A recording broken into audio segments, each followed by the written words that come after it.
Crawford, boy, Smith is right with him, sets him up. Now Ayton, two-man game. Oh my goodness! Ayton's missing on the free throw. Booker lobbing it up to Ayton, but that one just a little beyond his reach. Stayed. Terrific 30-minute run against the Wizards as Ayton smothers the shot from Valanciunas. Signed on with the Wizards back early September is Ayton. Defense by Plumlee on a Kobo, all alone. Ayton elevates and detonates. No. Nice feed over the top, and Ayton wheels and just slams. Outside to Josh Jackson. Jackson on the drive inside, can't get it, but the quick follow slam by Ayton. That's really quick, and I think it's deceiving. Lob up top, nothing to see. Jackson takes the handoff up top to Ayton. He likes to hit people. Had one start last year, got his 31st. Steal by Melton. Booker on the drive, lobs it high.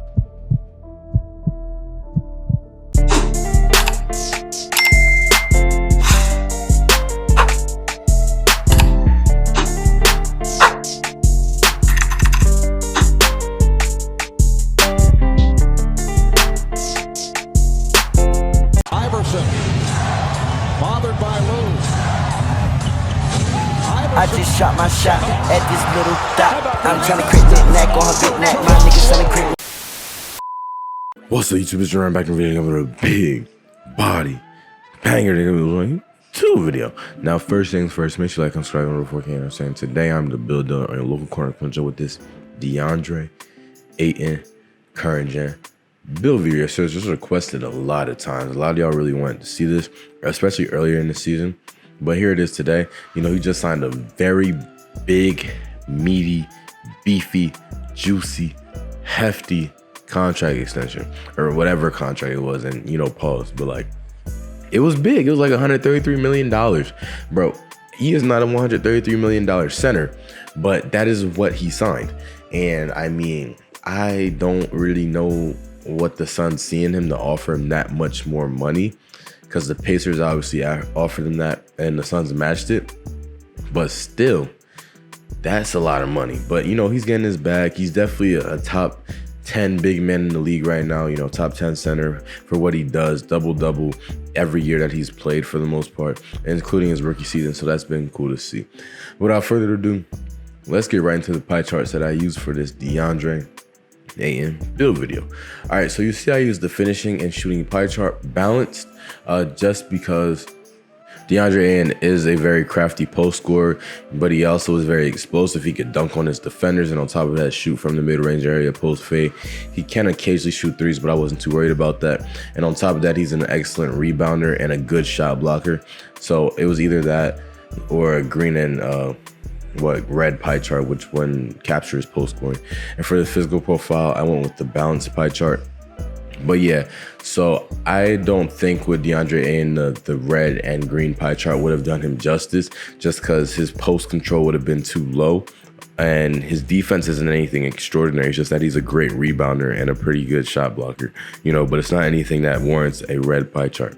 But yeah, with the finishing and shooting pie chart, I'm able to have enough balance to where I can get a bunch of rebounds and blocks per game. You see right here, I'm putting the points toward all these different attributes where to the point where I get 8 defensive rebounding badges. So that's not a problem at all. So you see it's pretty balanced with 23 finishing, 11 shooting. Well, that's like 34 plus 15. That's 49 plus 8 defensive rebounding badges. This is like 57 badges on this build, so that's tough. For the height, I made him 6'11", because that is what he is in real life. The weight, I put it up just a little bit to get higher strength. So you see in real life, I think he's like 250 or around that. I might be wrong, so I made him 249 pounds.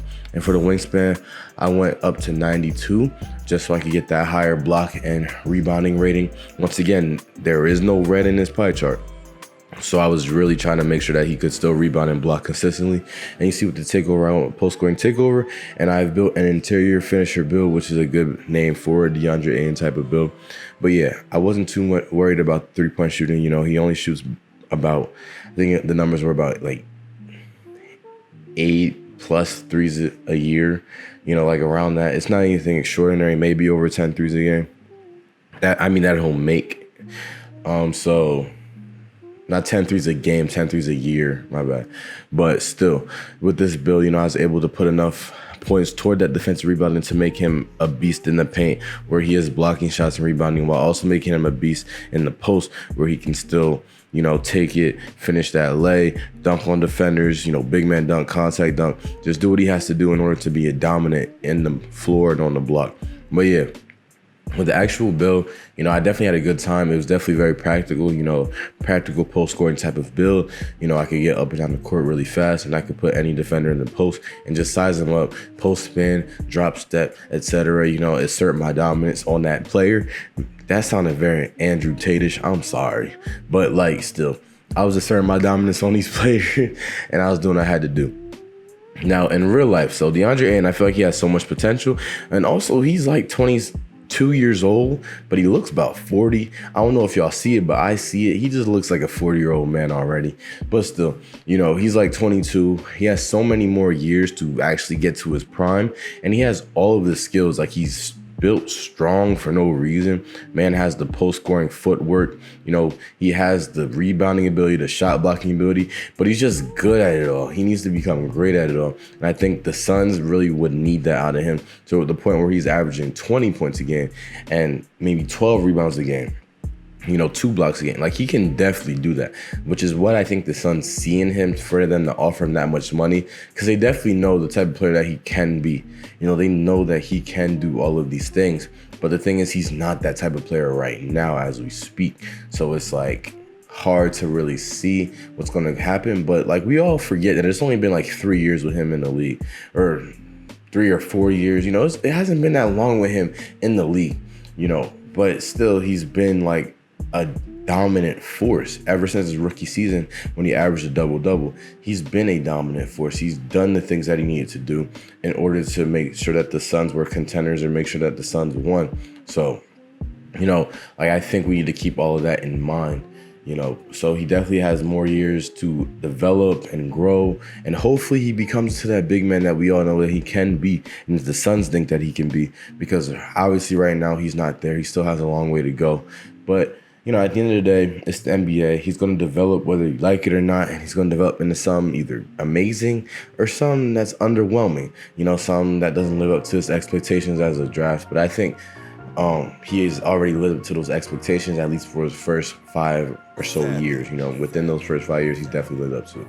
But yeah, that's pretty much the end of the video. Make sure you like, comment, subscribe. We're on over 4K. You know what I'm saying? We're 10 away, so subscribe. Until then, I'm out. Peace.